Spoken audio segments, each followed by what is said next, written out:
Champions trophy 2020 ఫైనల్లో న్యూజిలాండ్పై 4 వికెట్ల తేడాతో అపురూప విజయాన్ని నమోదు చేసి అదరగొట్టింది ఇండియా.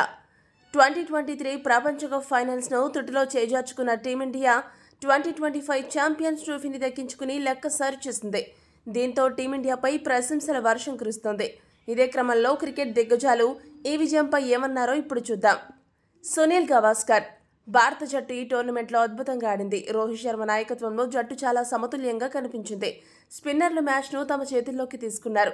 న్యూజిలాండ్తో జరిగిన ఈ ఫైనల్ వారి ఆధిపత్యాన్ని చాటింది. ఆ తర్వాత బ్యాటర్లు అద్భుతమైన ప్రదర్శనతో ఒత్తిడిని అధిగమించి ఫైనల్స్ను గెలిపించడం ఎంతో ఆనందంగా ఉంది. రవి శాస్త్రి ఇది భారత్ యొక్క గొప్ప విజయం. రోహిత్, అయ్యర్, రాహుల్ ఇలా అందరూ కీలక సమయంలో బాధ్యత తీసుకున్నారు. న్యూజిలాండ్ గట్టిపోటీ ఇచ్చినప్పటికీ భారత స్పిన్ దళం వారిని అణిచివేసింది. టీమిండియా బౌలర్లు మొదట అద్భుతంగా బౌలింగ్ చేయడం, ఆ తర్వాత బ్యాటర్లు అసాధారణ పోరాట పటిమతో అదరగొట్టి ఇండియాను గెలిపించడం ఒక మధుర అనుభూతిని కలిగించింది. ఇయాన్ బిషప్ భారత్ ఈ ఛాంపియన్స్ ట్రోఫీలో అజేయంగా నిలిచింది. భారత స్పిన్ బౌలింగ్ న్యూజిలాండ్ బ్యాట్స్మెన్లకు సమాధానం లేని ప్రశ్నలా మారింది.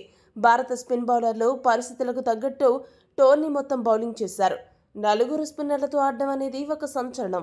ఈ మ్యాచ్ రోహిత్ శర్మ ఆట అద్భుతం. ఇక అయ్యర్, రాహుల్, అక్సర్ మిడిల్ ఆర్డర్లో స్పష్టమైన ప్లానింగ్తో ఎలా బ్యాటింగ్ చేయాలో చేసి చూపించారు. ఇండియాను గెలిపించారు. షోయబ్ అఖ్తర్ భారత జట్టు ఈ ఫైనల్లో పరిపూర్ణంగా ఆడింది. న్యూజిలాండ్ వంటి బలమైన జట్టును ఓడించడం అంత సులభం కాదు.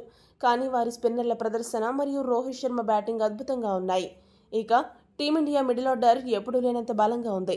అన్నిటికంటే ముఖ్యంగా 4 స్పిన్నర్లతో ఆడాలనే సంచలన నిర్ణయాన్ని తీసుకుని మంచి ఫలితాలు రాబట్టారు. సచిన్ టెండూల్కర్ మన స్పిన్నర్లు ఈ మ్యాచ్ను గెలిపించారు. కుల్దీప్, చక్రవర్తి, జడేజా వీళ్ళంతా న్యూజిలాండ్ను చిత్తు చేశారు. రోహిత్ శర్మ అద్భుతమైన కెప్టెన్సీ చేశాడు. అంతేకాకుండా రెండవ ఇన్నింగ్స్లో క్లిష్టమైన వికెట్పై ఎంతో ఓపికతో భారత బ్యాటర్లు అసాధారణమైన బ్యాటింగ్ చేశారు. రోహిత్ ఫైనల్స్లో ఫామ్లోకి వచ్చి బ్యాటింగ్ చేయడం అద్భుతం. ఇక భారత మిడిల్ ఆర్డర్ ఈ టోర్నీ మొత్తం అసాధారణ ప్రదర్శన చేసింది. న్యూజిలాండ్ లాంటి బలమైన జట్టును ఢీకొని విజేతగా నిలవడం ఆనందంగా ఉంది. స్టీఫెన్ ఫ్లెమింగ్ భారతదేశం టోర్నమెంట్ అంతటా ఉత్తమ జట్టుగా నిలిచింది. ఫైనల్స్లో వారు తమ స్థాయిని చూపించారు. న్యూజిలాండ్ జట్టు కూడా చాలా మంచి జట్టు. ఆ జట్టు కూడా చివరి వరకు గట్టిగా పోరాడింది. కానీ భారతదేశం యొక్క అద్భుత బౌలింగ్ నైపుణ్యం, బ్యాటింగ్ డెప్త్ మరియు నాణ్యత ముందు కివీస్ పోరాటం సరిపోలేదు. ముఖ్యంగా స్పిన్ బౌలింగ్లో రోహిత్ సేన చాలా ముందుంది. ఇక 8వ ప్లేయర్ వరకు బ్యాటింగ్ చేయగలగడం కూడా ఆ జట్టుకు అతిపెద్ద బలంగా మారింది. కప్ గెలిచిన ఇండియాకు అభినందనలు.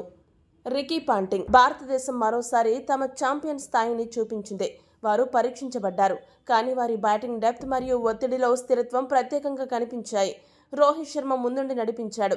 అయ్యర్, రాహుల్, జడేజా, అక్సర్, హార్దిక్ ఇలా అందరూ తలో చెయ్యి వేసి ఇండియాకు గొప్ప ముగింపు అందించారు. ఏది ఏమైనా ప్రపంచ క్రికెట్లో ప్రస్తుతం ఇండియాను మించిన జట్టు లేదు. మొత్తంగా ఛాంపియన్స్గా అవతరించిన రోహిత్ సేనపై సర్వత్రా ప్రశంసల వర్షం కురుస్తోంది. ఈ వీడియో కనుక మీకు నచ్చినట్టయితే లైక్, షేర్, కామెంట్ చేయండి. మరిన్ని స్పోర్ట్స్ అప్డేట్స్ కోసం మా ఛానల్ని సబ్స్క్రైబ్ చేసుకోండి.